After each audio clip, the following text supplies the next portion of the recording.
nandito na po tayo sa ating destination. Kung saan ay yung lugar po na pagmimisyon na natin. Medyo lalakad pa tayo.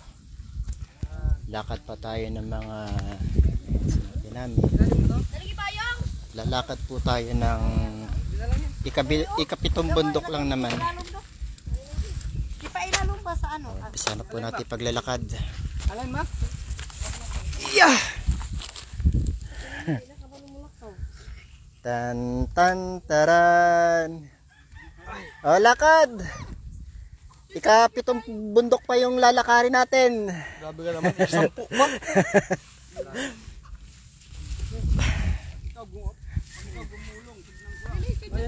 Ito po yung lugar natin. Yan. Alayan na suki.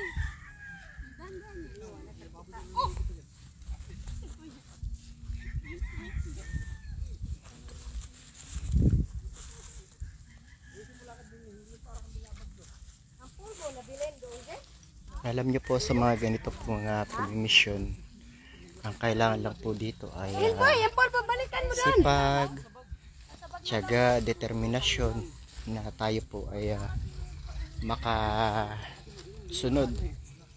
alinsunod sa ipinag-uutos sa atin ng ating Panginoon na labasin daw namin ang kampamento at aming ipahayag sa buong sanlibutan, sa buong mundo hanggat maaari. Kaso nga lang po wala po kami sasakyan na mga sasakyan na panlupa. Ito po, nahiram lang namin yung bangka namin.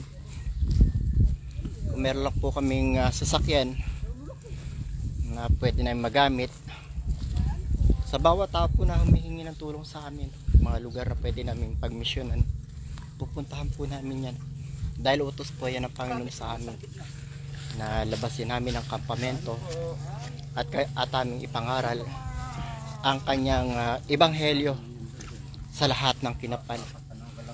Pangako naman po niya sa amin na hindi niya kami pababayaan hanggat kami ay gumagawa ng aming mga tungkulin, gumagawa ng aming mga kung ano yung mga ginawa niya nung kapanahunan na siya ay nabubuhay pa dito sa sanlibutan, na nakipambuhay siya bilang tao.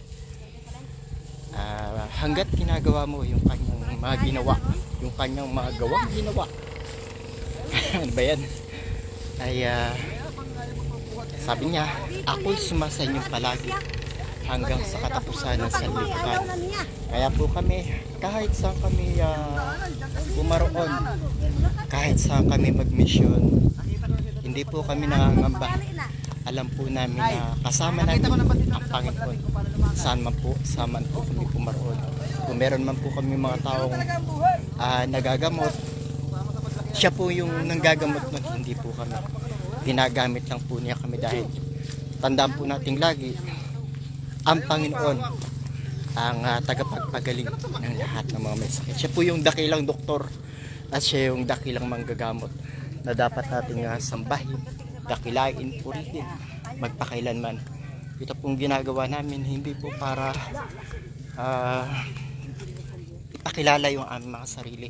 Ang aming pong tinataas dito ay ang ating pong Panginoon, dahil siya lamang ang dapat nating purihin, dapat sambahin, na kailangan daw naming maipakilala na inutos sa amin na ipakilala daw namin sa buong daigdig kung anong pananampalataya ang daladala niya nung siya nabuhay pa rito sa... Basahin niyo po yan sa Juan Kapitulo 4 talatang 22. Diyan po niya pinakilala yung tunay niyang pananampalataya nung panahon na nandito po siya sa lupa. Juan Kapitulo 4 talatang 22.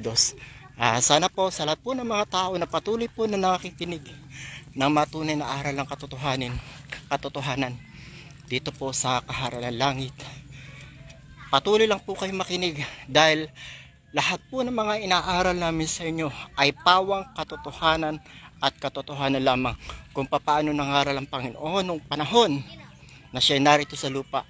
Ganon din po namin iyon na sinasalita, dahil kami po yung mga buhay na patotoo na ang Panginoong Hesukristo ay buhay magpakailanman. So hanggang dito na lamang po. Medyo malayo-layo pa itong lakarin natin. Ayan, mga kasama natin. Ayan yung mga tao pupuntahan natin.